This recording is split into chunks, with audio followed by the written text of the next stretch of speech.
ప్రధాని నరేంద్ర మోదీ వాళ్ళ ఏపీలో పర్యటించనున్నారు. రెండు ప్రాంతాల్లో జరిగే ఎన్నికల సభల్లో పాల్గొంటారు.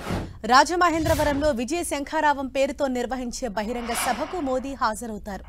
నారా లోకేష్, పవన్ కళ్యాణ్తో కలిసి దగ్గుబాటి పురంధేశ్వరికి మద్దతుగా ప్రచారం నిర్వహిస్తారు మోదీ. ఇందుకోసం ఆయన ఇవాళ మధ్యాహ్నం 1:35 ఛత్తీస్గఢ్లోని జగదల్పూర్ ఎయిర్పోర్ట్ నుంచి ఐఏఎఫ్ విమానంలో బయలుదేరుతారు. మధ్యాహ్నం 3 గంటలకు సభా వేదిక వద్దకు చేరుకుంటారు.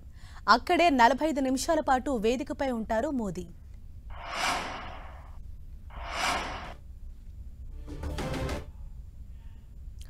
రాజమహేంద్రవరంలో సభ ముగిసిన తర్వాత ప్రధాని మోదీ అనకాపల్లికి వెళ్తారు. టీడీపీ అధినేత చంద్రబాబుతో కలిసి ప్రచారం నిర్వహిస్తారు. జాతీయ రహదారికి సమీపంలో సుమారు 80 ఎకరాల్లో ఈ బహిరంగ సభకు ఏర్పాట్లు చేశారు. ఇక 8వ తేదీ ఉదయం రాజంపేట లోక్సభ నియోజకవర్గంలో కూటమి అభ్యర్థులకు మద్దతుగా ప్రచారం చేయనున్నారు ప్రధాని మోదీ. పీలేరు మండలం కలికిరి వద్ద నిర్వహించే బహిరంగ సభకు హాజరు కానున్నారు. ఇదే సభలో టీడీపీ అధినేత చంద్రబాబు, జనసేన అధినేత పవన్ కళ్యాణ్తో కలిసి ఎన్నికల ప్రచారంలో పాల్గొంటారు. అదే రోజు సాయంత్రం 5 గంటలకు విజయవాడ ఇందిరాగాంధీ మున్సిపల్ మైదానం నుంచి బెంజ్ సర్కిల్ వరకు రోడ్ షోలో మోదీ పాల్గొంటారు.